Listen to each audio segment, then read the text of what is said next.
Hai guys, selamat berjumpa kembali dengan novel populer viral kesayangan Anda ini. Saat ini admin ingin menghadirkan sebuah novel yang alur ceritanya sangat menarik dan seru. Novel ini berjudul Kaisar Agung Seni Bela Diri. Sebelum mengikuti keseruan ceritanya, mohon bantuan kalian untuk subscribe, like, dan share video-video yang ada di channel ini. Selamat menikmati.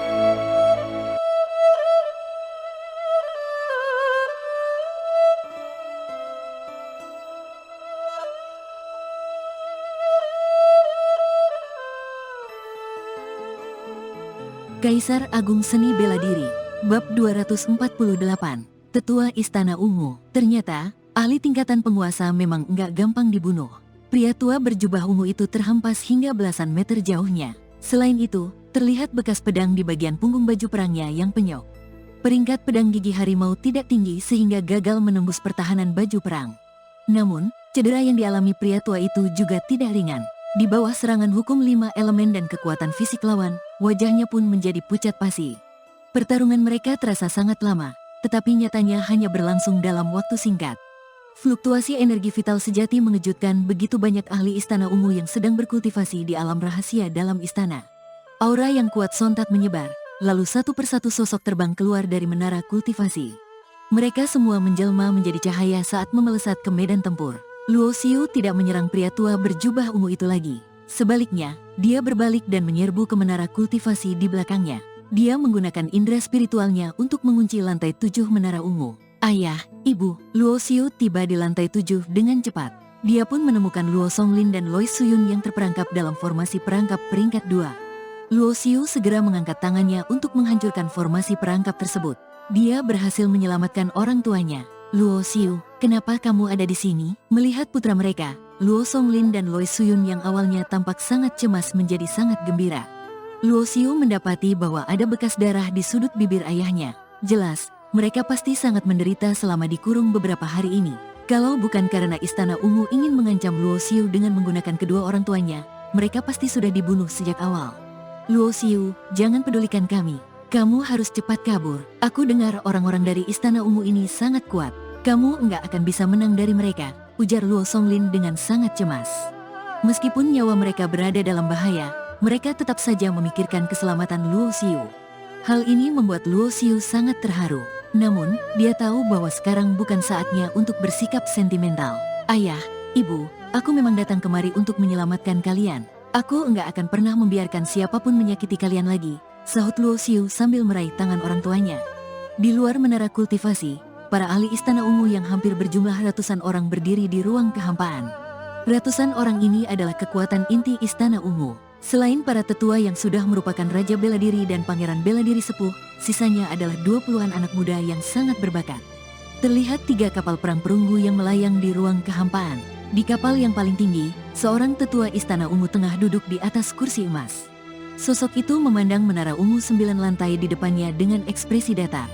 Sementara itu, puluhan kultivator seni bela diri asal Istana Ungu berdiri di atas 2 kapal perang lainnya. Di belakang tetua Istana Ungu, berdiri seorang pria parubaya yang tidak lain adalah pemimpin Istana Ungu sebelumnya. Namun, dia bukan lagi penguasa bela diri sekarang, melainkan telah mencapai level ketiga tingkatan raja. Saat itu, ketika berada di gua dunia kecil, Luo Xiu menghancurkan fisik jiwa spiritualnya. Dengan mengandalkan jiwa spiritual yang ada di lampu jiwa, dia pun berhasil menyelamatkan dirinya sendiri. Malangnya, jika ingin memulihkan basis kultivasinya menjadi tingkatan penguasa seperti sebelumnya, dia setidaknya membutuhkan waktu belasan tahun atau bahkan puluhan tahun. Saat ini, sorot matanya tampak kejam. Dia menatap lekat-lekat menara ungu di bawah sana. Dia tahu bahwa Luo Xiu yang merupakan biang kerok masalah ini ada di dalam sana. Sombong sekali. Tiba-tiba, terdengar dengkusan sinis dari langit yang berada di kejauhan. Kemudian, sebuah kapal perang merah sontak melintas dengan kecepatan yang sangat tinggi. Kapal perang siapa itu? Semua orang di Istana Ungu tampak heran. Sekte mereka hanya memiliki 3 kapal perang. Lantas, dari mana datangnya kapal perang yang muncul mendadak ini? 2. Seketika, kapal perang berwarna merah itu menabrak salah satu dari 3 kapal perang perunggu milik Istana Ungu. Suara ledakan yang mengerikan bergema di langit. Gelombang energi yang menakutkan pun menyebar kemana-mana. Dalam sekejap, belasan kultivator seni bela diri Istana Ungu yang ada di kapal perang tersebut pun tewas. Tubuh mereka bahkan meledak menjadi kabut darah. Bukan hanya itu, Kapal perang perunggu yang tertabrak bahkan terhempas hingga ratusan meter jauhnya. Banyak kultivator seni bela diri Istana Ungu yang berdiri di geladak terluka parah sehingga teriakan histeris pun terdengar di mana-mana. Saat ini, Luo Xiu berjalan keluar dari menara kultivasi bersama orang tuanya. Mereka kebetulan melihat pemandangan ini. Luo Xiu sudah terbiasa dengan hal seperti ini, tetapi Luo Songlin dan Loi Suyun langsung tercengang setelah melihatnya. Saking takutnya, kaki mereka bahkan gemetaran. Luo Xiu segera mengepakkan sayap roh, lalu membawa orang tuanya terbang secepat kilat. Sesaat kemudian, mereka sudah muncul di kapal perang merah tersebut. "Ayah, Ibu, kalian sembunyi di kabin dulu," pesan Luo Xiu. Luo Songlin dan Loi Suyun masih terkejut. Mendengar ucapan Luo Xiu, mereka pun mengangguk secara naluriah dan masuk ke dalam kabin. "Ayah dan ibumu sudah diselamatkan?" Mu Zixiu berdiri dengan tangan diletakkan di belakang. Dia berdiri di geladak sambil menatap Luo Xiu dan berujar, "Menara kultivasi yang kudatangi kosong. Aku merasakan fluktuasi vital sejati di sini, makanya bergegas kemari." "Terima kasih, Senior Mu," ucap Luo Xiu seraya menangkupkan tangannya. Segera setelah itu, sorot mata Liu Xiu tiba-tiba menjadi dingin. "Sudah saatnya kita memulai pembantaian." Saat berbicara, tangan Luo Xiu membentuk segel dengan gesit. Pintu masuk alam rahasia Istana Ungu, yaitu portal yang dipenuhi energi ungu itu kembali muncul di hadapan mereka. "Yueyu, Senior Ning, kalian sudah boleh masuk." Terdengar sebuah suara dari portal yang kemudian menggema di langit pegunungan batu ungu. Begitu mendengarnya, Yan Yueyu dan Ning Hezu langsung tahu bahwa itu adalah suara Luo Xiu. Mereka segera terbang ke udara, lalu menyerbu ke portal alam rahasia. Saat ini, beberapa pesilat tingkatan pemurnian ilahi yang menjaga pintu masuk alam rahasia tampak kebingungan. Mereka tidak tahu apa yang sedang terjadi.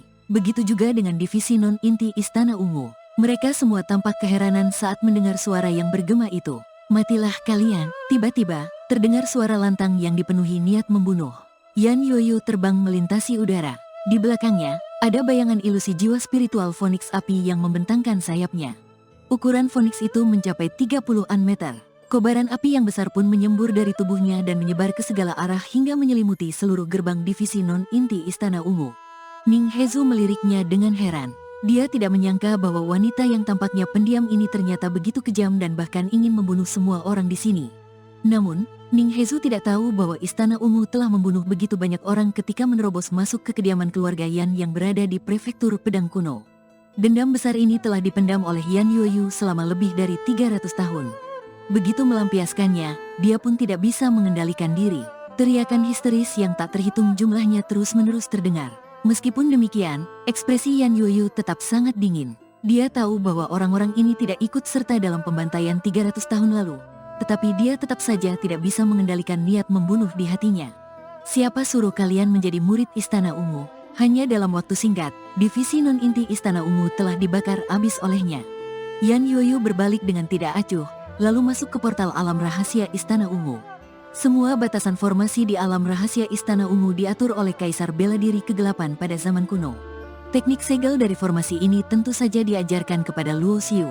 Sayangnya, alam rahasia ini adalah tempat kultivasi sehingga tidak ada formasi pembunuhan. Kalau tidak, Luo Xiu sudah bisa membunuh semua orang di Istana Ungu tanpa bantuan dua pangeran bela diri. "Kalian sebenarnya siapa?" Tetua Istana Ungu yang merupakan pangeran bela diri sepuh akhirnya turun tangan. Dia bisa merasakan bahwa orang-orang di samping Luo Xiu sama seperti dirinya yang merupakan pangeran bela diri. "Pak Tua, kamu tangkap orang tuaku, terus sekarang malah tanya siapa diriku?" tanya Luo Xiu seraya mencibir. "Lancang sekali, berani sekali kamu bersikap enggak sopan dengan tetua." Semua orang Istana Ungu yang berada di dua kapal perang lainnya sangat marah. "Hahaha, bukan hanya sikapku yang enggak sopan, aku bahkan ingin membunuh kalian semua. Memangnya kalian bisa apa?" Saat ini, terdengar tawa arogan dari udara. Kemudian, sebuah tangan besar yang dibentuk oleh vital sejati dan memancarkan aura dahsyat sontak menghantam geladak kapal perang perunggu mereka. Formasi pertahanan peringkat 5 yang ada pada kapal perang seketika hancur. Setelah energi dari tangan vital sejati itu merebak, puluhan murid Istana Ungu yang ada di kapal perang itu langsung hancur dan berubah menjadi kabut darah. Tidak ada seorang pun yang selamat. Orang yang menyerang tentu saja adalah Ning Hezu yang baru saja masuk. Pangeran bela diri lagi, tetua Istana Ungu sontak berdiri. Dia sama sekali tidak menyangka bahwa Luo Xiu akan mengundang dua pangeran bela diri. Selain itu, pria yang baru datang ini tampak lebih kuat daripada si tetua. Yan Yueyu yang berada di udara pun mendarat di sisi Luo Xiu. Matanya yang indah memancarkan cahaya dingin saat menatap mantan pemimpin Istana Ungu yang berdiri di balik sang tetua, Tao Yunyan. Yan Yoyo menggertakkan giginya sembari meneriakkan nama sang pemimpin Istana Ungu. Saat ini, raut wajah Tao Yunyan sangat buruk. Bagaimana mungkin? Bagaimana bisa dia meminta bantuan Pangeran Bela Diri? Pangeran Bela Diri adalah fondasi Istana Ungu. Selama bertahun-tahun, Istana Ungu mengandalkan tetua mereka yang telah menjadi Pangeran Bela Diri sepuh untuk menguasai wilayah ini. Luo Xiu datang dengan niat membunuh yang mengerikan. Hal ini membuat Tao Yunyan seketika merasa sangat putus asa. Bagus sekali. Ternyata, aku sudah meremehkanmu. Tetua Istana Ungu yang melihat kematian tragis para muridnya menjadi sangat murung.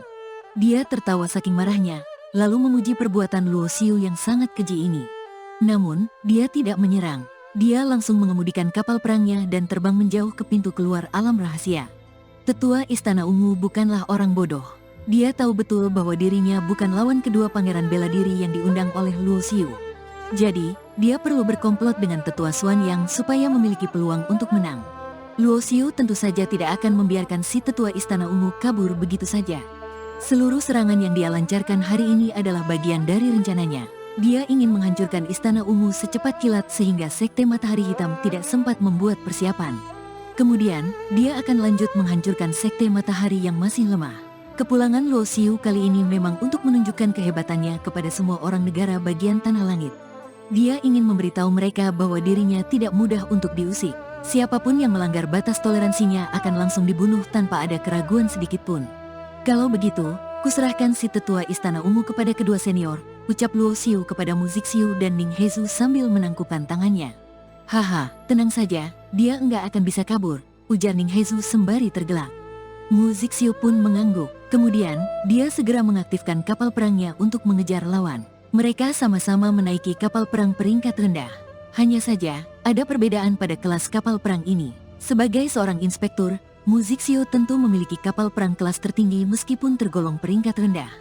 Sementara itu, kapal perang Tetua Istana Ungu memiliki formasi yang semuanya adalah formasi peringkat 6. Jadi, kapal perangnya lebih hebat sedikit dari kapal perang yang hanya memiliki formasi peringkat 5. Namun, kapal perang Mu Zixiu memiliki formasi peringkat 7.